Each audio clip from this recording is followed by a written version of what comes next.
There are a lot of things in this world that make us feel safe and in control. The power that comes with an important job in a big city, wealth that can buy expensive gadgets and nice clothes, the prestige of being well liked and admired, intelligence to plan ahead and avoiding risks.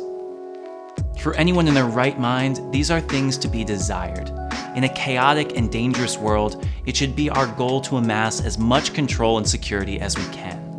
What could be more important in life, right?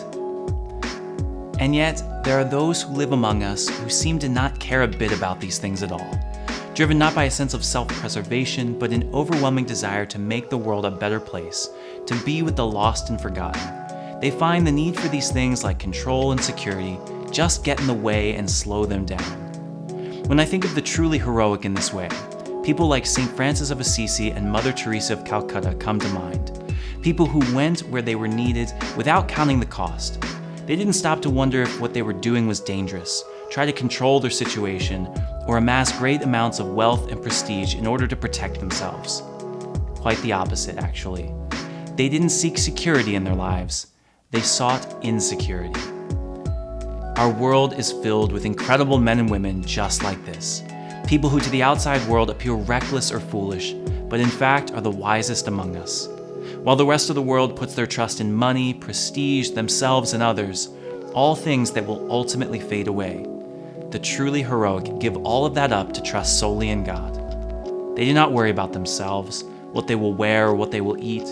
They simply love with abandon and trust that God will be with them. This Lent, we are called to seek a little more insecurity in our lives. As much as we are filled with comfort in the possessions we amass and the control we believe we assert, these things provide but a false sense of security. They let us continue to believe the lie that we can determine our own lives and that we do not need anyone else. But we can't, and we most certainly do.